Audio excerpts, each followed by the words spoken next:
space station only goes up to 54 degrees. That's what the orbit is.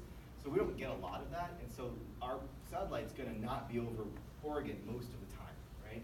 So it turns out those LibreSpace people, the first CubeSat, open source CubeSat people, they've got this really killer project that we're totally using. And it's called SatNOG, which is also the worst name ever, Satellite Network Open Ground Station. And every one of those dots is an open source ground station. The green ones are working, the red ones are not, because they often fail. And you'll notice they're everywhere on the planet, and they all talk to the SatNOG's cloud. And that means that no matter where we are on the planet, we can download our data using these systems. So it's an open source ground system, which is super cool. We can't believe it. We're actually building a bunch of these just to put around Portland just because they're cool and they look cool. But there's a problem, they're receive only, and we have to talk to the dang thing. And so we won up the bad names, and we built the university class open ground station, or UNICLOG. This is on top of the engineering building at Portland State. And that is, it's like SatNOGs, it uses the same network, but it's much more expensive. It's more, instead of a couple $100, it's more like $10,000. And it transmits as well as receives. And we're probably going to put one up at the Pine Mountain Observatory, which is actually very quiet. And a couple other universities around the world will be building these, we hope. And now we can transmit as well as come back as receive. Oh yeah, and we did do that. And yes, that is a 6-turn helical antenna. It is very long. Oh, and this is, it's hard to see, sorry. This is our ground station, so these are the satellites that we're tracking, and that's a picture of it live. It's going to be operational actually next 2 weeks. Okay, not just ground stations, but remember I said space is hard? Well, the other problem is you have to test it and make sure it works. So you have a very, very rocky ride up to the space station or into space, and then it's very, very quiet. But NASA in particular makes sure that you don't actually turn into a box full of parts. So thank you to Tektronix Quality Lab in Beaverton. They had this massive speaker system, which turns out to be a shake table, a 3-phase shake table, by the way.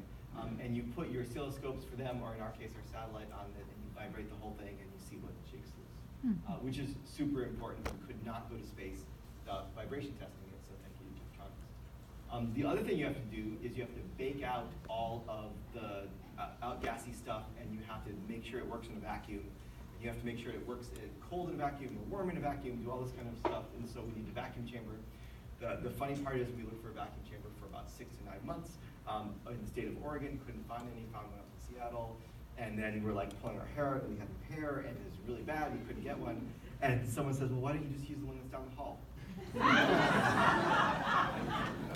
And it's a very PSU-esque story, and we're like, there's not one down the hall, that's stupid. And they're like, yeah, there is. And so we went, yeah, it was right there, literally unused.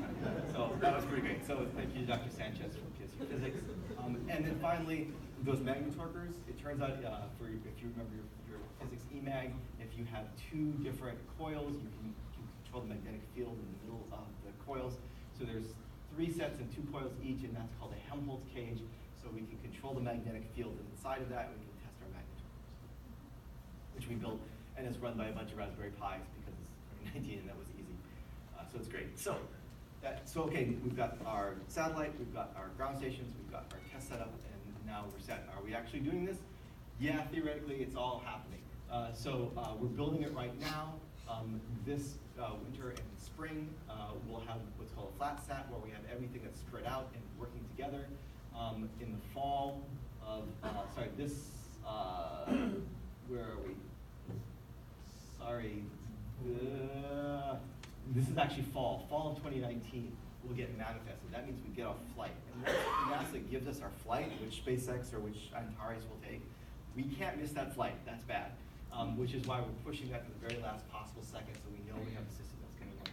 Then the target right now is fall of 2020, we deploy from the International Space Station, and then we're in orbit for the academic year 2020-2021.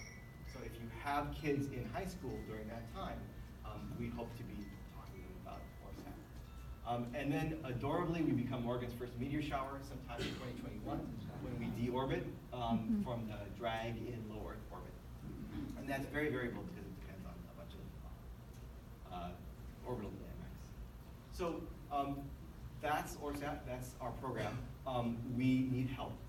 We need cold hard cache and radiothermal nuclear generators and spherical air bearings for the record, and anything else you could help with. So if you're interested, especially CNC machining actually is the big thing we need right now. We need help and we love help. And that could be you showing up and helping us do the optics for the cameras. Because like I said, the camera that points down can also point up. And I think it'd be really fun one day to actually, when we're not pointed down at the students, to point up and actually look at some stars. That'd be kind of fun to do. And finally, we're looking for strategic partners.